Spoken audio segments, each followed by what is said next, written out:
This podcast is brought to you by Craft Beer and Brewing Magazine for those that love to make and drink great beer. Learn more online or subscribe at beerandbrewing.com or find us on social media at Craft Beer Brew.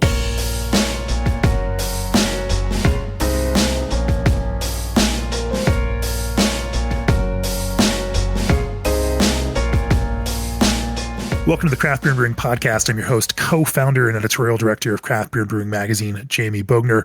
In this COVID remote edition of the podcast, I am talking remotely with Mark Bjornstad, the president and co-founder of Drekker Brewing out there in North Dakota. Welcome to the podcast, Mark. Thanks for having me. We've written about Drekker in the past, and of course, it's been fun to have you up at our Minnesota Craft Beer Festival. You were on the cover of our Brewing Industry Guide magazine last year, and you've got a fun story building a cool and creative brewery in North Dakota, making some fun and progressive beer styles, everything from milkshake IPAs to fruited sours and the like, and with a really fun kind of approach to beer. Can't wait to talk to Mark about how they do and what they do. Before we do that, nearly 2,000 breweries across the U.S., Canada, and Mexico partner with G&D Chillers. Innovative modular designs and no proprietary parts propel G&D ahead as the premier choice for your glycol chilling needs. Breweries you recognize like Russian River, Ninkasi, Jack's Abbey, Samuel Adams, and more trust G&D to chill the beer you love. Call G&D Chillers to discuss your project today or reach out directly at gdchillers.com. Also, crisp flaked maize. Shake up your beer recipe with an easygoing adjunct from BSG. Crisp torrefied flaked maize from BSG is a ready-to-mash, pre-gelatinized adjunct. Crisp flaked maize provides a subtle flavor and mouthfeel without a significant color contribution. It has 80% extract, does not require milling, and is a non-GM certified ingredient. Learn more about crisp torrefied flaked maize at bsgcraftbrewing.com or contact them at 1-800-374-2739. So Mark, talk to me a little bit about your history in brewing. What that pivotal moment was for you with craft beer, and then how you got into making beer, and that moment when you decided that you're going to start a brewery through the idea of how you create a brewery, styles, etc., and how you decided to move forward and with the identity and approach that Drekker has built. Sure. Well, I'd say craft beer and just the variety of styles and creativity has always been something that personally I was interested in. And I'd say at a pretty young age, I had just an awesome experience where it was kind of like my aha, I got it. Sure. I used to snowboard a lot when I had time. Me and actually one of my co-founding partners were out in Whitefish, Montana on a snowboarding trip, and we went to go check out the local brewery after a day on the slopes. And it was great beer, and it was a really awesome brewery. But what really shook me was that was one of my first times actually being in a tasting room at that time. Not many states allowed that. It was possible here. And just to have that interaction with the person who worked at the brewery and to hear them describe the beers, then to sit like elbow to elbow with some other locals or other tourists and just share some stories, to see what came out of that night, because we had such a catalyzing beverage and a experience. That's when I got like how powerful that beer could be at creating an experience and creating conversations. And that really shaped my whole idea of what I wanted a brewery to be. And we carry that forward today on what we're trying to do, is creating experiences and making our beer the center of a moment that is truly an awesome experience. Were you brewing at the time of that trip, and did you have some experience making beer at that point? So I was in college. I was in my undergrad work, and so I did a lot of biochemistry and microbiology. And so we had brewed. We did a lot of yeast fermentation studies, and I was doing it, I'd say, casually on the side. And then that really catapulted that. So in my graduate work, I continued those studies, and just like everyone else, the hobby or passion got out of hand and here we are today. So at what point did you decide to veer away from a potentially successful career in microbiology, working for, a larger concern that with security and safety, and instead, decide to open up a small craft brewery in North Dakota?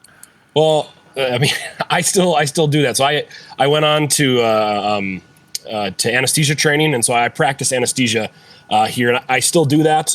Really? Not full time anymore.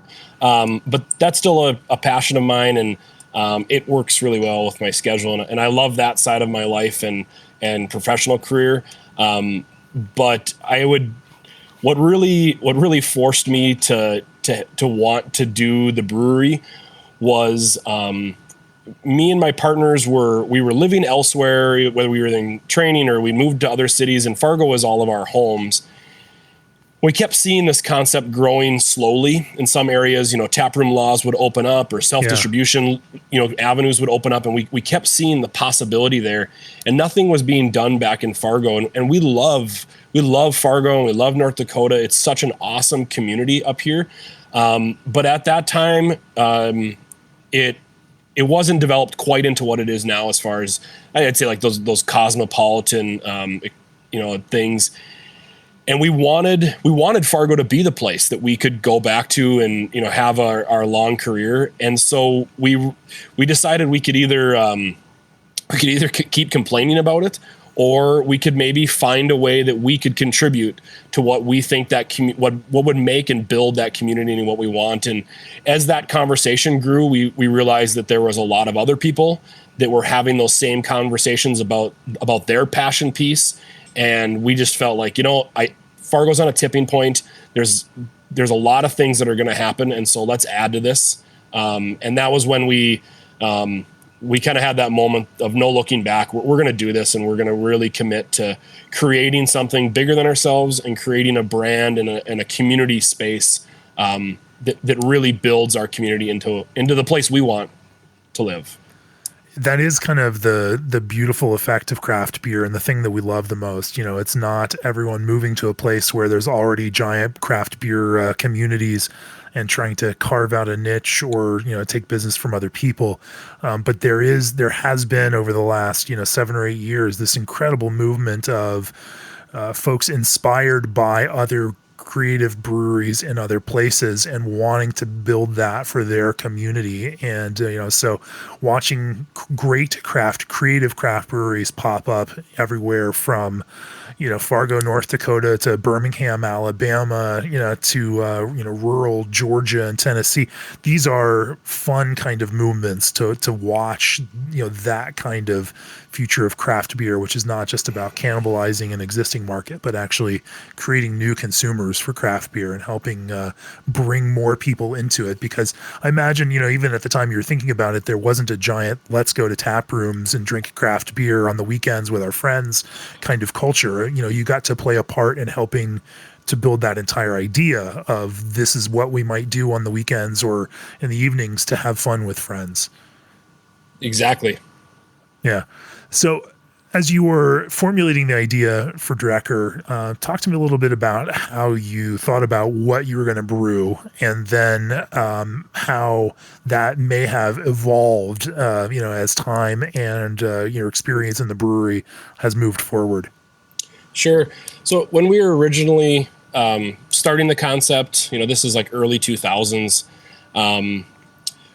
what we focused on was kind of two aspects in our beers. We wanted them to be approachable.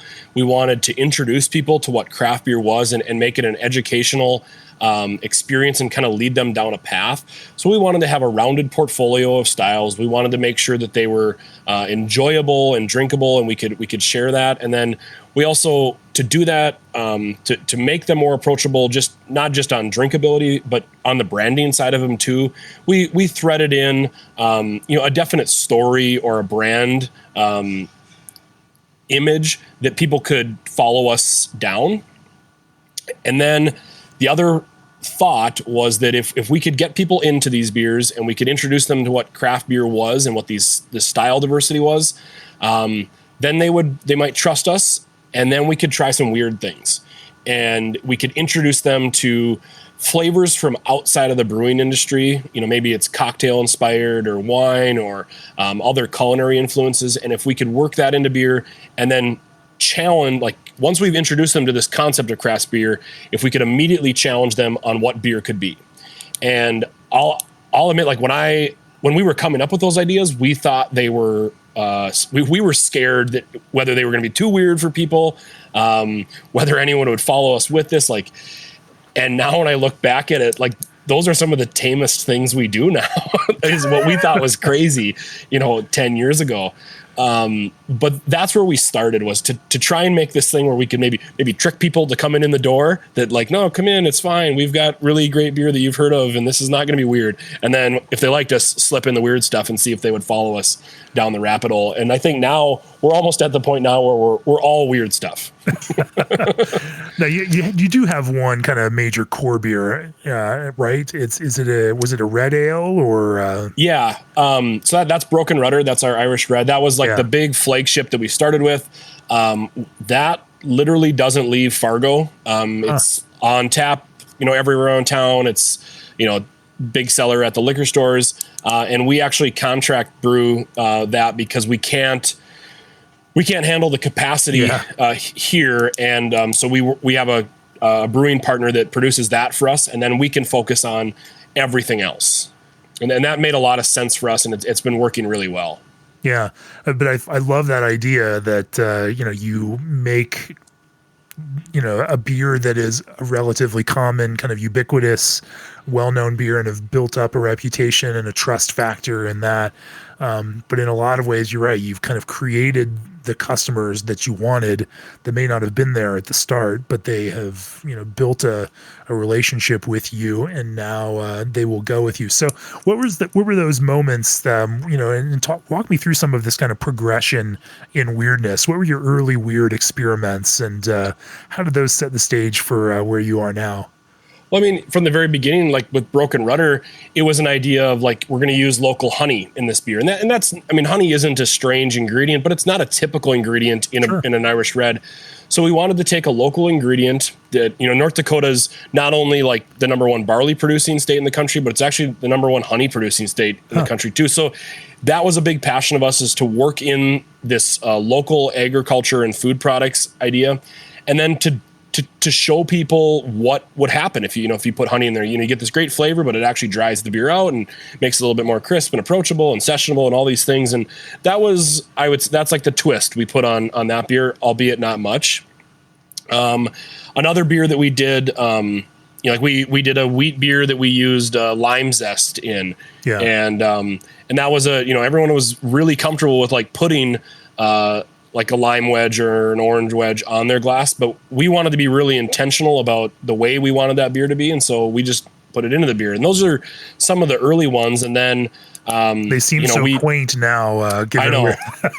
This is like 10 years ago that we were working on these, and then we started messing around with like doing kettle sours and putting hibiscus flowers into these things and turning them like violently pink and seeing what people thought of that. And I'd say another one of the weird beers we did pretty early on was we did a blueberry and basil, or blueberry and Thai basil. Okay. And that was, it was interesting, and how we pushed the limits on how much blueberry we could put in a beer at the time, which was, probably 10 pounds per barrel or under, and it turned that beer an awesome blue.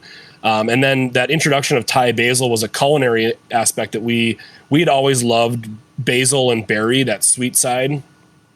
And so that was a beer that I think piqued a lot of people's interest in where we were going to push things. And I think that when I look back, I see that as one of the introductory moments where we really started to pull from some other categories and challenge traditional ingredients or combinations.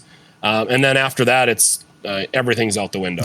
Yeah, it is interesting though to see that it was a continuity and that it wasn't just this like dramatic all of a sudden one move. It was just this kind of series of moves that brought you to where you are. Let's shift gears and talk about some of the cool and current and crazy projects that you work on. Before we do that, with nearly 20 years of innovation and experience, Brewmation specializes in electric, steam, and direct fire brewhouses, complete cellar solutions, and automated controls for the craft brewing industry. From half-barrel to 30-barrel systems, Brewmation puts you in control to design a brewery that fits your needs and brewing style.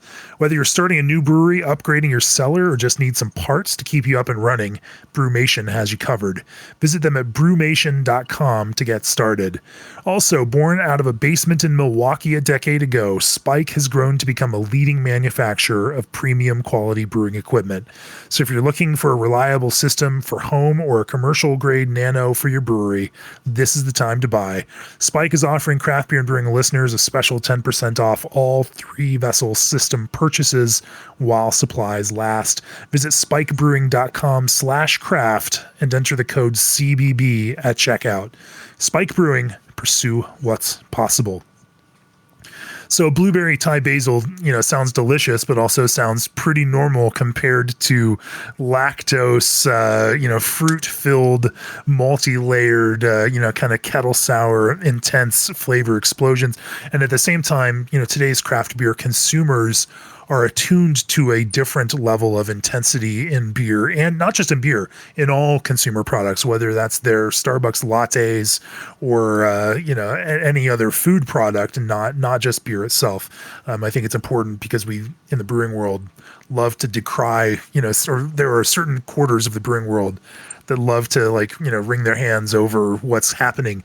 And I think you have to look at it in the overall cultural context to really make sense of why intensity is such an important thing in flavor now. But clearly it is, and clearly you are on that wavelength.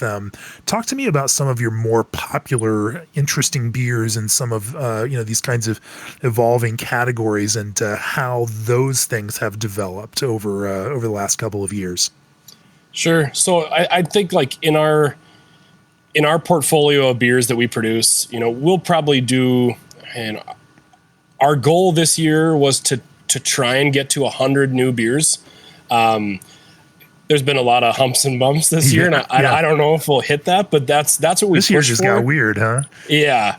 And so in that mix, we kind of believe there's a holy triumvirate of beer styles, and that's hazy IPAs, fruited sours, and adjuncted stouts.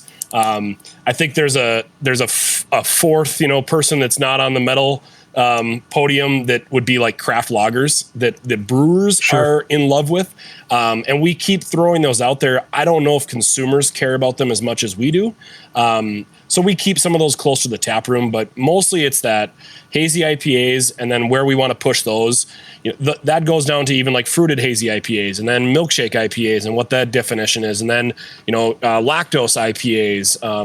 And so we love playing in that realm, and that was actually probably where we saw our first successes in where people allowed us to experiment with those ones. And IPAs are just the king of the world for craft beer. And so if you're looking at it from a production standpoint, or people's thirst for those beers, it's just a bottomless pit to be experimenting, and people love. I think of 10 years ago, it would have been insane for a brewery to have like 3 IPA. Why are you putting 3 IPAs on tap? Why would you not just commit to your IPA? And now we regularly have 10 minimum on tap at our tap room. And that's, people get through that on a tasting flight and they're like, where are the rest of them? I know you guys make more. Like, why don't you have that? So that's a great permission that people give us. And so we love playing around with all of that depth of hazy IPAs and what we can do with those.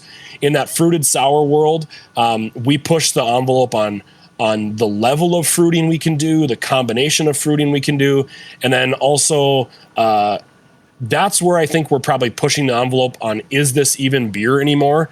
And we follow the mantra of like, there's no rules, there's no Illuminati, like inner circle presence that dictates what's beer and what's not. We're a brewery, and if we make it, it's beer. This is the future, and we're just going to keep doing it. So we do, we've got a couple series that, we kind of have a progression where we do, our normal smoothie sour is called Brain Squeeze. And that's somewhere in like that 30 to 40 pounds per barrel, which was insane when we did that like 4 years ago. And now that's, we just laugh at how easy that is in the brewery. And but it's still a great fruit quenchable. It's lactose and sea salt and vanilla bean, and really builds this sweet, creamy, smoothie in there. That takes a evolution up into what became Brains with 8 A's. And we called it a double fruit. It eventually turned into almost a triple fruit now. And that's over 100 pounds per barrel of fruit. You must be riding the TTB line then between what is legally beer and then what would otherwise be wine if it's fermented fruit. So the key on that is what's fermented. We don't necessarily ferment all of the sugar out of the fruit. Okay. So we're not using that as fermentables, and we would challenge that. Sure. That's the rule on the TTB there. And I think there's a lot of other breweries that are in that fight with us. And so that's where Brains goes. And it's just this in your face experience of a true smoothie. It pours like a smoothie. It's fun fruit combinations, tons of lactose, and then a touch of sea salt to really balance that, kind of explode the flavors and soften a mouthfeel. Yeah. And then vanilla bean that adds this creamy depth to it too. Right. And then where we get weird with those ones is in a series we call Slang du Jour. And that's kind of a joke about, like, we don't even know what to call these anymore. It's the jargon of the day, whatever you want to call it. That's Slang du Jour, and we call it a sour a la mode. So it was dessert style things that you could imagine with like a side of ice cream. And so we load that beer up with lactose and vanilla bean, but then it's always some sort of combination that either makes raspberry cobbler or sfogliatelle, this like Italian lemon pastry thing.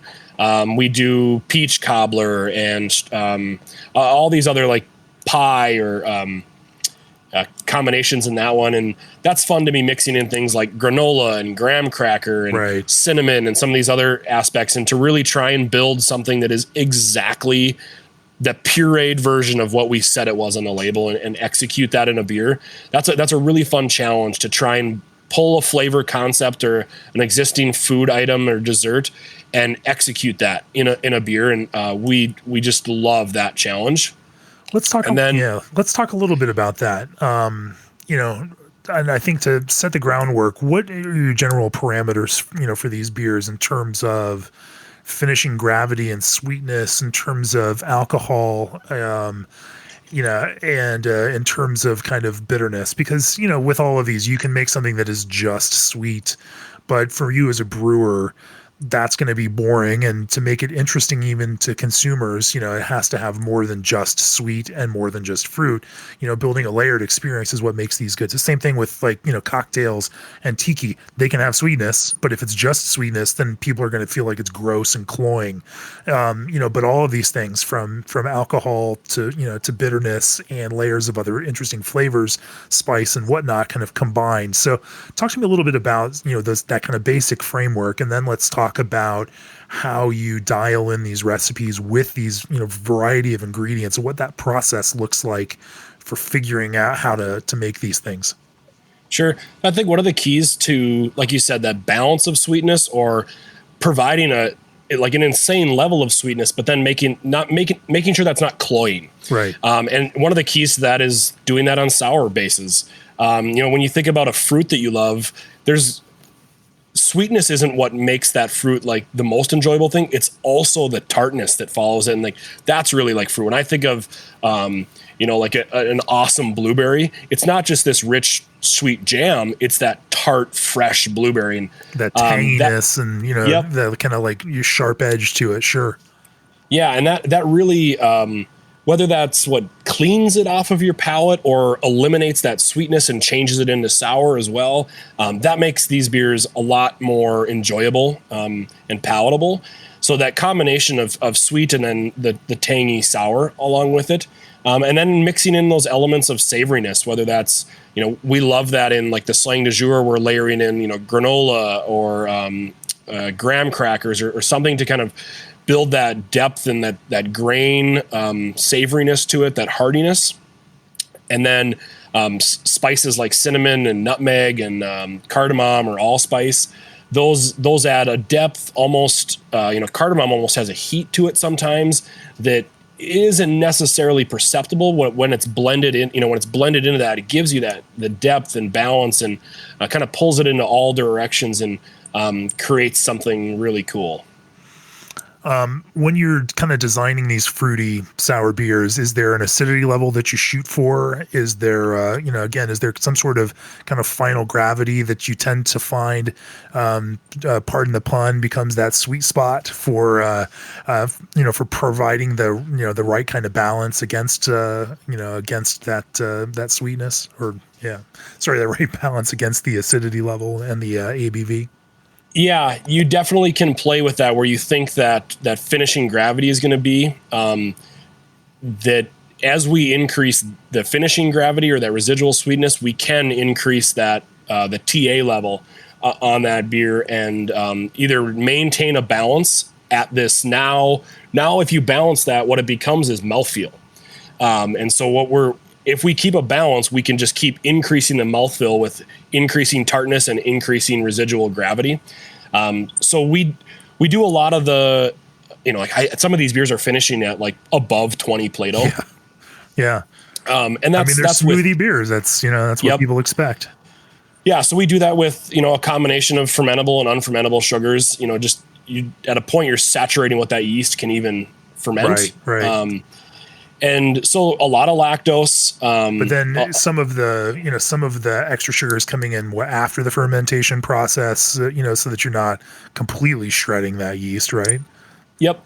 Yeah, that's the big challenge, and it's a fun experiment. On fermentation studies to get to try and produce a 15% base sour that has also 15 to 20 pounds per barrel of lactose in it. So like just all this osmotic stress and acid stress on the yeast strain to get it to ferment to the absolute top end of its performance level. Because when you back fruit it or start blending it with fruit, you're going to dilute that down to 7%. Right. And so that's a challenge there. And we really have to think about creating this base beer that's not exactly what we want, but in the final blending, what's this beer going to become? Yeah. And so that's how we look at, I'd say most of our beers are around on the low end, like a 0.5 or 0.6 TA. And we'll cross that 1% for certain beers. The other thing we have to keep in mind is the fruit that we're combining it with. If we're doing strawberry or blueberry or something in there, even like peach, not going to be incredibly additive to that tartness. Okay. But if you want to play with passion fruit or, even raspberry on the berry side, that's going to add a lot of, the citric and malic and those, that fruit acidity and tartness. And if you put that on top of a crazy high TA base, you might make something that's borderline astringent. Yeah. It's more than what you'd expect from that fruit. So if we know that fruit is going to be mostly a sweet fruit, not a lot of acid, we'll back that acid up with the base beer. If we're going to be adding something that is incredibly potent, like passion fruit, we'll actually back down on that what we want that final TA to be in the base sour, so that the blend is really enjoyable. Yeah. I want to talk to you a little bit more about how you brew that base beer. Before we do that, Abe Beverage Equipment provides complete brewing and packaging solutions worldwide. Whether you're just starting out or are looking to expand, Abe offers brewhouses, tanks, canning lines, and more for small to medium-sized brewers. Abe has equipped over 1,000 breweries worldwide and has the best customer service in the industry. Call Abe Beverage Equipment at 402-475-BEER or visit abeequipment.com. That's abeequipment.com to learn more. For complete brewing and packaging solutions. Also, Craft Beer and Brewing's All Access subscriptions give you a year of the print and digital editions of the magazine, plus access to our library of video courses, a special deep dive email only for All Access subscribers, premium content, and All Access exclusive merchandise. Go to beerandbrewing.com and click on the subscribe button to join now. So brewing a 15%, quote unquote, quick sour beer, I won't call them kettle sours because everyone uses a different process and it's all not necessarily in a kettle. Some people are using lacto reactors. Some people are pushing wort into external tanks and pitching lactic cultures there in order to create that. From your standpoint, what does your fermentation process look like, in a general sense? And, how do you generate these varying levels of lactic or just general TA, total acidity, in this kind of base beer before you start adding fruit? So some of that is selection of the bacteria strain that you want to use. There seems to always be a balance between complexity of the sourness and then the speed of the souring. Right. If you're doing true kettle sours and actually doing it in your kettle, you need speed if you're producing at a high level because you can't lock up your brew kettle for that long. If you go to some sort of souring vessel outside of that, then you have more options. But really selecting that bacteria strain is probably the first part in how you're going to dial that in. And then, these are natural organisms. You can exert some control on them, but also it's a natural process that you're just trying to pull the reins on. So we find that, we have about 2 or 3 cultures that we keep in-house all the time, and they're all several years old. And when we start out with a fresh, if we have to start with a fresh culture of that, it takes us quite a few turns to get that bacteria to tolerate the speed, or that we can get it to ferment a little faster by changing the temperature profile that bacteria is normally used to. If you pick a strain that likes the lower 90s or high 80s, if we slowly creep that temperature up, we can get it to tolerate and perform at its peak now at the high 90s. And that honestly almost doubles the time that it can sour the same TA.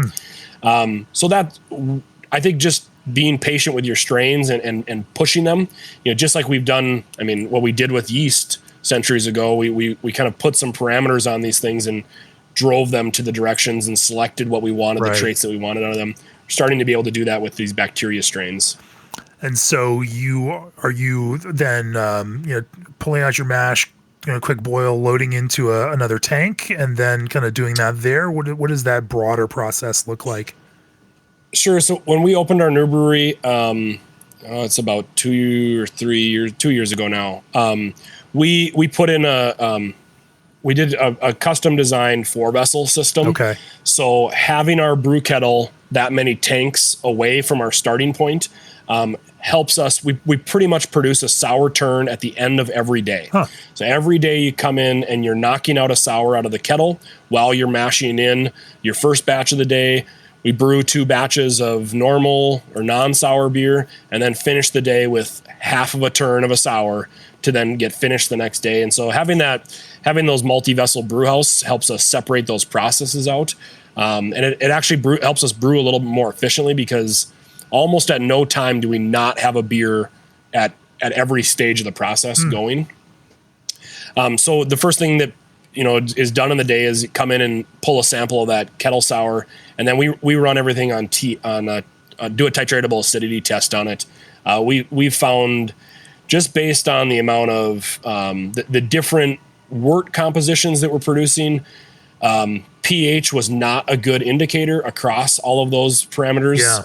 That pH is only hydrogen ion concentration, and lactic acid, if that's the primary acid you're producing, is a very weak acid. It doesn't actually dissociate a lot of hydrogen ions, but you taste the full content of the acid, the conjugated and disconjugated form. So pH can just be wildly misleading. On a single beer, you can follow pH over time, but when you're looking at two different wort compositions or temperatures or all that stuff, it's misleading. So we do everything by TA, and that seems to help us be quite a bit more confident in what the final sensory tartness of the beer will be. So the brewers will come in and start a dropper and get that TA going and get everything ready to mill in that first batch, see what that TA is. Sometimes it needs an extra hour or something like that, so we just delay that mashing a little bit. Usually with where we're at, we've timed everything out already. We know our bacteria pretty well. So once they get a confirmed TA that's in the parameters that we wanted for that beer, we recapture a sample of that. We keep a brink of that sour, and then once we have that, we bring it up to a boil and start sending that through the brew deck into the fermenters while we're mashing in that first batch of the day, and then we finish up leaving that beer in the kettle. That's really cool. Then after you're done boiling, what is the rest of and you've got this kind of sour wort, what does the rest of your fermentation process look like? Now you've got a pretty acidic environment, and you're looking at a pretty high gravity wort, obviously, since you're going to dilute this beer down later with fruit. What does that fermentation process look like, and what are the special concerns of trying to get a characterful but still clean, highly acidic but also high gravity beer through that fermentation process? Yeah, so usually to do that high gravity brewing, you'll probably employ a multitude of simple or adjunct sugars to do that, or periodic injections of whether it's new wort into that beer. Just the sheer osmotic stress that can put on the beer to start out can just be too much, along with that acid base. So if you periodically inject, whether that's wort or some other sugar source, into that beer throughout fermentation, you can pace that yeast along. One of the other problems with that simple sugars is the yeast is going to preferentially ferment that first, and then it gets pretty lazy after it does that and doesn't want to fight for the maltose or the complex sugar profile that you created in the wort. So then you can stall out a fermentation. If you have that, like, let's say dextrose right away in the beginning, it's just going to rip through that dextrose. And if it's a ton of dextrose, and it finishes almost like a normal fermentation with that, it might never go to your maltose or barely get into that. So then you get a stall. And so letting it start on the complex, nutritious wort, and then pacing in those simple or adjunct sugars helps that fermentation complete. You also don't end up with, I think sometimes if you're putting a yeast under stress, sometimes those simple sugars can produce some pretty weird flavors. We don't see that when we're kind of timing it more appropriately. How much? So that's how we do that. And then a yeast selection in that is also something you can play with. We choose clean fermenting, high gravity tolerant ales. We also use a lot of quike yeast in our brewery, and that seems to tolerate. It absolutely tolerates the gravity. It doesn't seem to be affected by the acid. It is susceptible to getting fat and lazy on simple sugars first, but then it also rips through that beer in 2 days, and then we can keep going and keep those tanks quickly because it's gotten that far. In terms of like how much, of that kind of final gravity, and call it say 15%, for example, how much of that gravity is driven by, mash wort versus kind of fermentables that you then add into the process in the cold side? Personally, I don't like to go too far over like 15% simple sugars in a beer. 10 is kind of our normal line. For these bigger ones, when we're really pushing them and we're gonna blend something else in the back, we'll get into those teens or below 20. But really, it's not a lot. It's just those last couple percentage points. It's that push into high gravity that we're pushing the limits of our lauter ton on trying to produce some of these beers, and that just helps us be more efficient on the brew deck, and then a little bit more accurate on what that final gravity ends up with by being able to dose in dextrose or crystals or any of that Right. stuff. No, I mean, that's I like that idea, that process of being able to kind of keep it dialed, also understand what you're going in with, and then being able to kind of measure things all along the way. Obviously, the brewing world is certainly concerned with that kind of, intentionality and repeatability and understanding of how to do these things. And there's a range of approaches to that, but I appreciate your deliberate approach to understanding how those things work. So coming out of fermentation, then moving into a kind of fruit and blending addition, piece of this. What kind of process do you now lean towards in terms of adding fruit flavor? And I imagine, since there's the efficiency piece to it, that using puree and juice concentrates and whatnot have to be a big part of this, more so than just using whole fruit, understandably, because these are, for cost and and human labor reasons, these are all pretty important things. But also, these are all, even puree and juice concentrates are not inexpensive materials by any stretch of the imagination, and trying to maximize extraction from those is certainly an important piece. Talk to me a little bit about that piece of the process for you. When we're looking at how we're going to do the fruit blending, one of the big considerations is what's the final product's shelf life, what's its where's this beer going to go, and what's it going to what's its intentions. Is it going to be on the warm shelf in a liquor store? That's like our nightmare on these beers. And so we definitely shape our process and how we treat that beer at the end of fermentation or afterwards, in making sure that it's a stable product and it stays the way we want it to. And so that might be that we introduce the fruit at the tail end of fermentation and let the yeast take a good chunk of that sugar out, or take the edge off, so that it's less fermentable in there. And then it's also just producing in an environment that maybe isn't favorable to fermentation, or through some sort of process. Like we rely really heavily on a centrifuge for a lot of our things, and we use it not just for filtering, but we can centrifuge our base sour prior to fruiting, and we can almost eliminate any biolife in that beer going into the fruit beer. And that's not a perfect thing to rely on, but there is no one thing. So it's kind of employing like a multifactorial approach to making sure that this beer doesn't go through a secondary fermentation and package. And so we kind of, it's like that Swiss cheese effect where you're layering up all these things, and something might get through the first hole, but it's going to get blocked in there. And there's layers of these things that start to catch those problems. So centrifuge is one of those layers. What other layers do you use in that kind of process?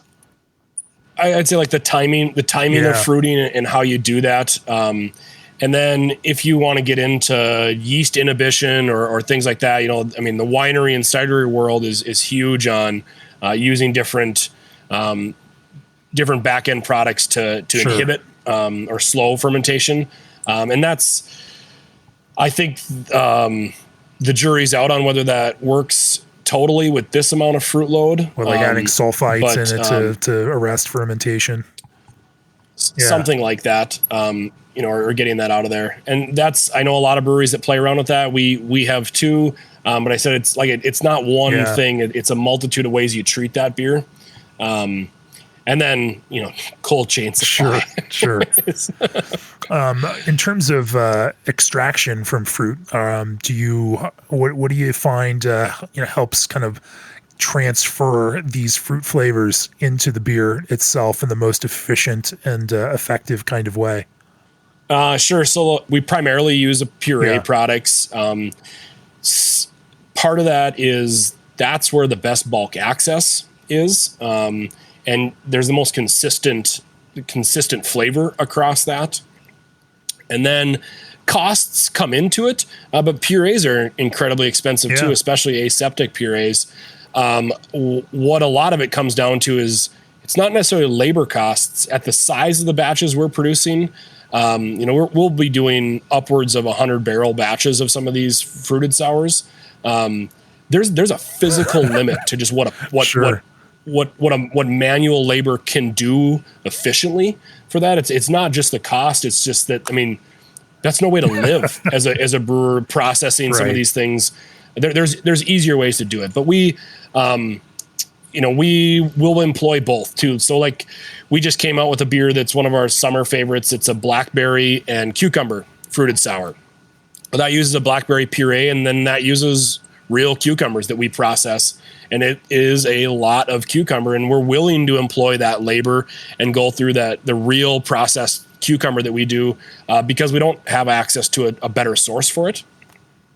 And so usually the way we do that is, if it's a puree, that just gets, blended into the beer.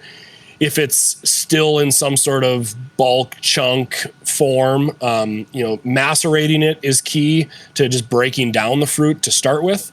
And then I think just contact time is one of the biggest things you can do as far as flavor extraction. And that crosses like every style of beer that you want to do. If you're doing a chocolate milk stout and you just hang cocoa nibs in there, if you just hang a bag of cocoa nibs in a 100-barrel tank, that could take weeks to extract that flavor. Sure, right. And, then it becomes the factor of the tank time on that. So then you could also just like tenfold increase the amount of that ingredient to get it to come out in a couple days, but you're increasing the cost as you do it.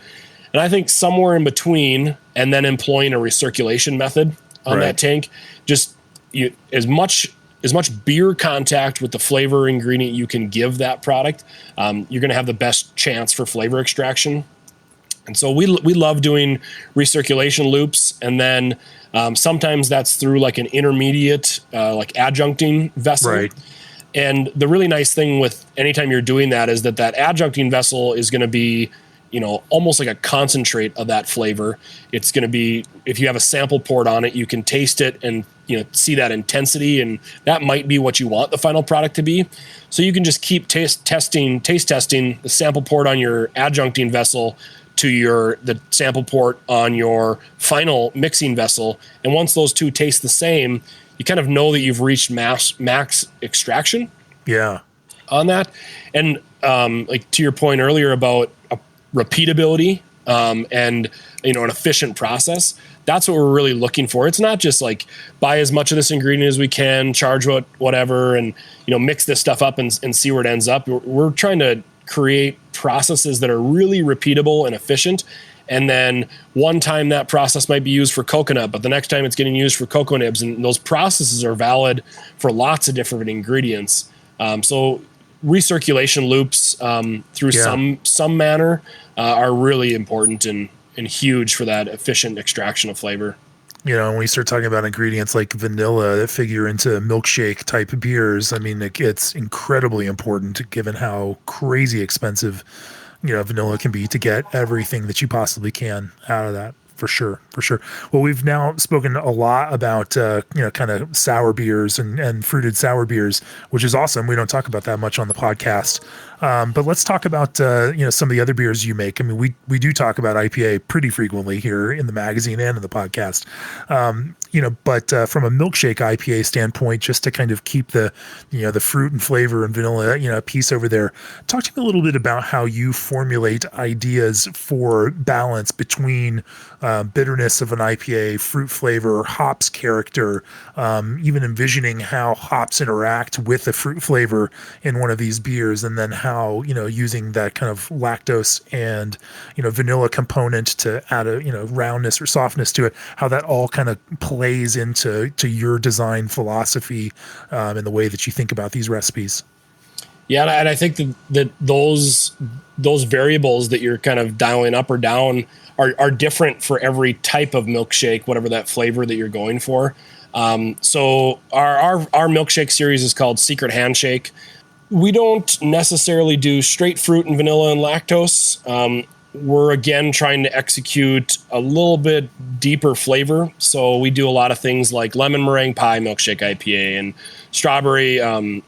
strawberry cheesecake, peach cobbler, passion fruit hibiscus, kind of this tropical one. Then there's the fruit, there's the lactose, there's the vanilla, and then there's a further adjuncting flavor on top of that too. And that's another variable that starts to either elevate the savoriness or tartness or depth of that beer. And So when we're looking at that, I'd say starting out, lactose is kind of key to that beer in building this little bit thicker, but just that creamy mouthfeel, that softness and almost sticky lip sensation that you can get from that. We look at something like 10 pounds per barrel as a minimum for those beers. And then to us, I don't know where the brewing industry is as far as style guidelines on this, but internally we kind of have to set how we define these beers. We do the lactose IPAs, which are just an IPA with lactose. Milkshake to us has to have lactose and vanilla, and then usually a fruit or something in there with it. So that's where we get into the milkshake, and the vanilla aspect. You can even play around with that on what types of vanilla you're selecting. If you want that bright fruity side, or you want that savory, almost spice or herbal side of that. You can really play along with what type of beans you're selecting. Sure. And then then the amount of that you want to push through to the final product. And then just, I think that one of the biggest decisions you have to make in a milkshake is if you're doing fruit or not, picking the hops intentionally, right, and making sure that comes into alignment with the rest of the beer that you're doing. We've done ones that have, I'd say we do a peach cobbler one that we use a lot of Southern Hemisphere hops in, and it does really well in there. It really explodes some of that peach flavor. It plays really nicely. Southern Hemisphere hops have that strangeness to them. Sure, There's something weird. And if you put that in the wrong beer, it actually, what we found is it actually comes through that fusel chemical part of the hop starts to come through. Okay. And it makes your whole beer taste like extract.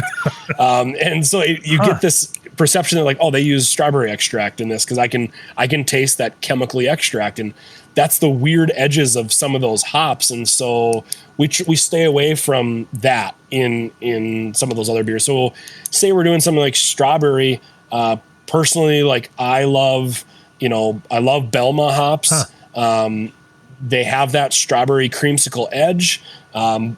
They're a little bit more gentle, so sometimes they need a kick of something like Mosaic to drive up that punch in there, a little bit of intensity. And then, some of the newer German hops like Huell Melon or Halter Blanc are also really great hops that have these fruity, soft edges, but also have that definite hoppiness to them that you're still going to know this is an IPA we're talking about. That flavor comes through, but they're so complementary to these soft, creamy fruit flavors that you're building, that's where you strike a balance in there.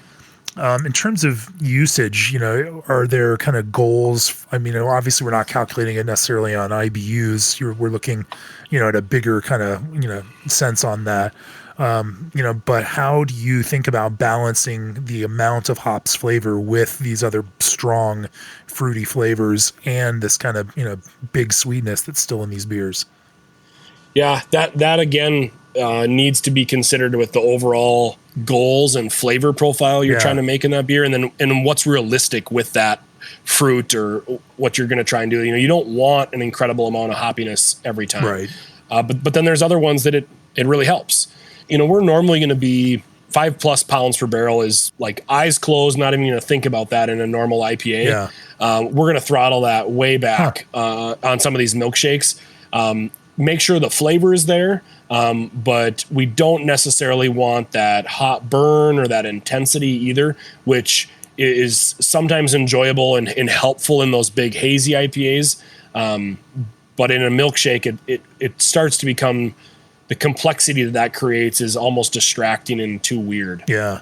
So we're coming back to 3 or under on most of our milkshake IPAs. Yeah. For final dry hopping. Are there, some kind of fruit and flavor approaches to milkshake IPA that work better in that milkshake IPA format than, say, in a fruited sour kind of approach, or do you find yourself leaning with ingredients, and pushing some in one realm and some into the other just because they work better in those different combinations? Yeah, if it's a fruit that relies heavily on tartness to make it taste like that fruit, like peach, Yeah. that's a cautiously, we have to kind of cautiously or intentionally use that beer in a milkshake, or create a base that's a little bit different so that fruit actually has a platform. Yeah. Or you have to just crank the amount way up.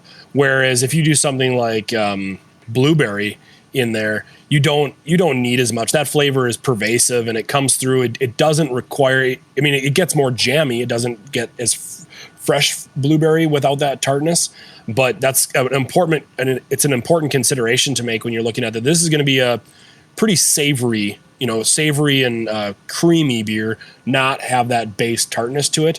So that can really make, I mean, peach is kind of famous for that, where it really just dies in an ale if you don't use enough, or you don't employ a combination of fruits to try and drive that peach flavor up. Okay. Like peach and apricot are a great combination that actually make peach taste like peach in a final product that doesn't have any tartness to it. So doing things like that where we always like zhuzh that fruit flavor a little bit with either some complementary fruits, or where you want that final beer to end up. I see what you're saying, where something like a blueberry or a raspberry has its kind of like tannic spice character to it, and also the acidity to kind of lend that brightness to it. With peach, without the kind of that acidity or the kind of edginess, you get what could just be a fermentation ester, not just not fruit itself, huh? Yeah. So I think another good example is we have a strawberry cheesecake milkshake IPA and then a lemon meringue pie. And the amount of lemon compared to strawberry, it's like an order of magnitude difference that we have to use in that beer, because that lemon comes through really bright and carries the acidity with it too, which we actually want to limit to a certain extent. We're not trying to make a sour IPA. We're not trying to make lemonade IPA. Right. We just want that really nice lemon character. And then on the strawberry side, we have to use an incredible amount of strawberry to get that beer to taste like a nice strawberry milkshake, to have that character. And then also you have to be mindful of color. That thing's going to end up like brown water, right? With even a reasonable amount of strawberry, or without using some other color modification in there, like cutting it with some raspberry, or I know some people use like small amounts of hibiscus in their red fruits, right, to drive up that color. Yeah. Let's shift gears and talk about the third pillar in your triumvirate, and talk about stouts. Now obviously making big, flavorful, intense, culinary inspired stouts, or dessert inspired stouts. You can use the term pastry stout if we want to on this. Becomes that other kind of big element of flavor that you all focus on.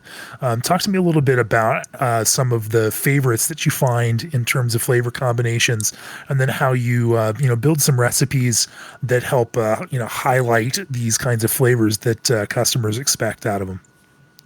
Sure. So I we love stouts. We love these big, complex, thick, even on the lighter, the thinner side or lower finishing gravity. Those are such amazing beers. And the other gratifying part is the element of time and barrel aging that you get to put into that, where these beers weren't made overnight. They were intentionally selected barrel vessels, and then the barrel environment that they're in, and then selecting the time to take them out. There's so much life and soul into these beers that we just love producing them for that. That's an element that on it, just in its base, is great just to release just an unbelievably beautiful, simple barrel-aged stout that carries through all of this amazing wood and the barrel liquor that was in it, the element of time and the base beer that lives on. There's so much pride in releasing this beer that that's just beautiful in its simplicity that way. But then we can only do that so many times, and there's only so many choice barrels that this beer to make that beer truly different. And we want to, like I said, we want to get weird with it too. So then we want to take that base beer and just go crazy with some adjuncts that don't even make sense. But once you mix them all together and you use where that beer started off as something additive, it's so cool to see where they end up. So I think just straight barrel aged stouts are amazing, and it's fun to play around with the barrel selecting that you're going to do with that, whether it's you're going to try and do fruited brandies that it is, or different types of whiskeys, tawny port stuff. There's a whole bunch of directions you can pull that just with the barrel selection and then time on that. But then as far as like the adjuncting goes, even just single origin vanilla bean can be such a fun adjunct to show how different Mexican can be from Tahitian to, all of those aspects. You can even get into single origin, like whether it's coffee bean or cocoa nib, I think has some of the greatest complexity to it, or diversity among those things, and demonstrating how different single ingredients can be. And then you can just go nuts and mix as much stuff as possible together. And I think one of the most fun ones we did this year was it was released in this group of beers that were kind of the names were all a Conehead themed fun. So this one was Narfel the Garthak, and it was a barrel aged stout that we used milk sugar, banana, graham cracker, peanut butter, Ceylon cinnamon, and vanilla bean in. And so just this huge list of stuff in there, and every ingredient played its part and came through kind of in the volume that you'd want it to.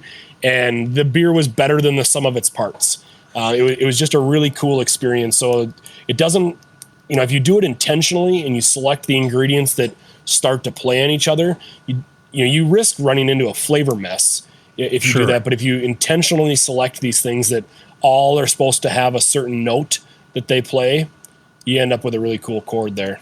So talk to me a little bit about your process, because I mean, this is where I love to kind of probe in and understand, in the mind of a brewer, like how does that development process happen? You can conceptualize it, in your mind, but coming up with how that actually translates in the mix of these ingredients. I imagine you're doing a fair amount of bench trialing, and taking some of the, the beer out of barrels and working on some of the varying levels of additive, of adjuncts and ingredients into that. But, what does that general creative process look like for you?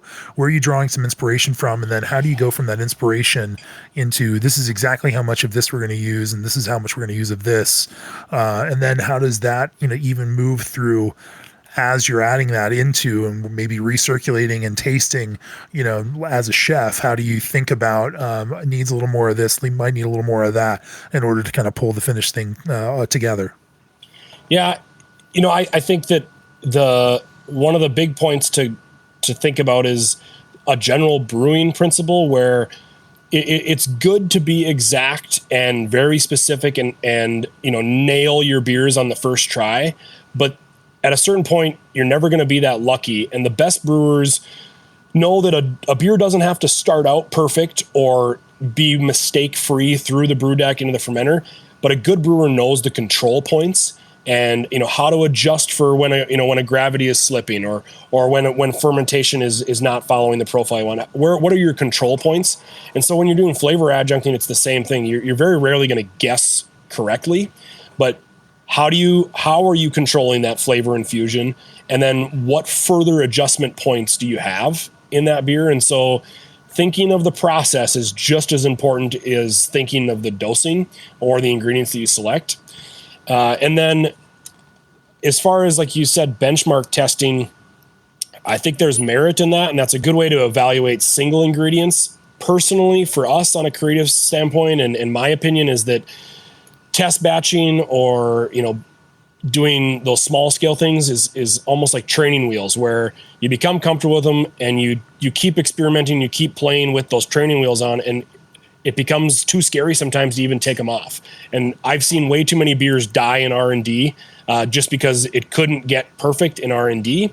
The pitfall of R&D is that the scale up is where it all comes to life. So we would just choose to live in the scaled up world, and every beer we make is a test for some beer 10 beers down the line, where we might be doing a peanut butter beer here with something else, but really what we're doing is testing out. We know that we can execute it in this beer, but we're going to do a couple trials on the process of doing peanut butter in there. And then that's going to help us make this beer that we have planned 6 months from now, or this new ingredient. So a certain element of almost every weird beer we do is an experiment for that ingredient or that process that we have planned coming down the line. And so learning from every beer you do to help build future beers or employ future ingredients or techniques, that's where we've seen the greatest success. And, and then all of your beers are living in the real world, which is where we want them. R&D is fun. And, that's a great experiment back there. But we didn't make these beers to live back in the lab. We made them to share with people. And there's nothing better than having even your experiments be out there and enjoyed. Yeah. And getting that feedback on, from consumers as to how they are perceiving it. Yep. And then working that feedback into how you do it next time around. Sure. So that's how we approach the flavor selection or research side of it. And then it's all brainstorming. It's all culinary influence. It's a lot of it is like candy and dessert, or and then our friends in the brewing community are incredibly creative, and we all you see some weird ingredient that somebody used, and you're just like, it might have been one of 7 that they employed, and you're like, oh my gosh, that I had forgotten about that ingredient, and they pulled it off so well, it came through. Wouldn't that be fun to try that on ourselves? And but this time let's incorporate it with these different ingredients. But so you take that small seed of inspiration to be challenged by a certain ingredient that you'd forgotten about, or maybe you were scared of, and then you find a new way to reinvent that. I don't like copying people's straight up adjunct profile or their beers. That's not fun. That's not creative on our end, but there's definitely seeds of inspiration across a lot of our fellow brewers that we pull from. And then we're certainly willing to share with our friends too about how willing we would be to do that again, or if it worked, or, sure. So you've been in the craft beer game for a number of years now with Drekker, and it's moved through different kind of phases of the brewery, and certainly developed over the years into what it is now. What for you personally, and for Drekker as a brewery, what does success look like for you, and where do you hope the brewery ends up? Or are you already there? How will you know if you aren't there? When you get there? And how will you define that for the brewery as a whole? Yeah, that's been a challenge, and something I need to remind myself all the time about what our goals are. And we fall back on what our mission and our vision is for the brewery. And, personally, my vision for the brewery is, and our statement is really that, beer is our craft.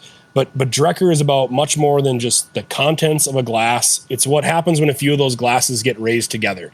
And I believe that there is something so amazing that happens in a community or among friends, or a new business partner relationship, that when they celebrate an experience or remember an old time, and if beer gets to be at the center of that, that's such a catalyzing event that brings about more conversations and more remembrance and more joy between those people.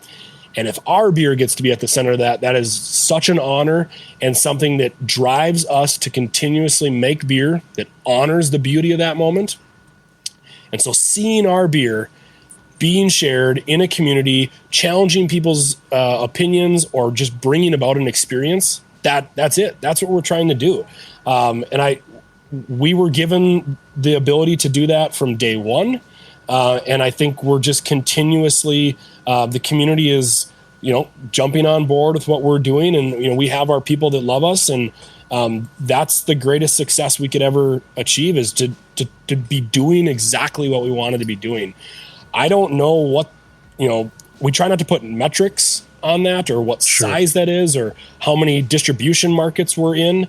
Those are byproducts of our goal, and we'll be as big as we need to be to achieve the next level of experience or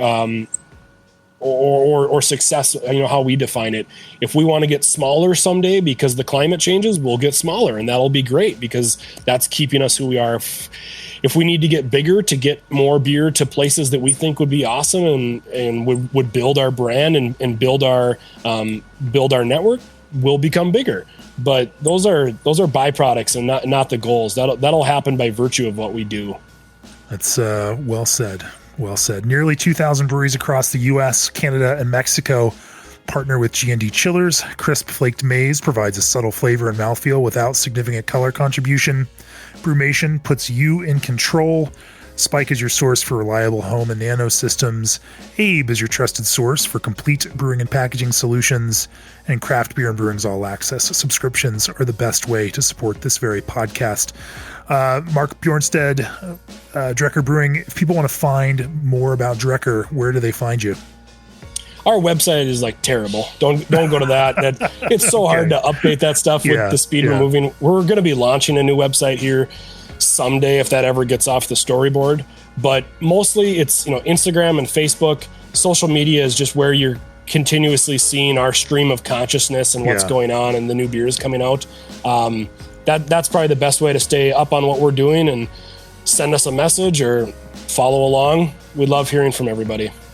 And every now and then I see alerts for new beers from Drekker pop up on my Tavour app. So, some people that might not be in your direct local markets can still taste them from time to time using some opportunities like that too. Huh? It's just amazing. I think the craft beer world we live in now, where a group like Tavour putting out this app and shipping it across the country, that's an avenue that breweries couldn't even have dreamed about years ago. And we love Tavour, and if they cover people's area, check them out. We send Tavour a lot of beer, but they go through it fast. They've got a great fan base. For sure. Well, Mark, thanks for joining me on the podcast. Cheers. Cheers to you. This has been great. Thanks. This podcast is brought to you by Craft Beer and Brewing Magazine, for those that love to make and drink great beer. Learn more online or subscribe at beerandbrewing.com or find us on social media at Craft Beer Brew.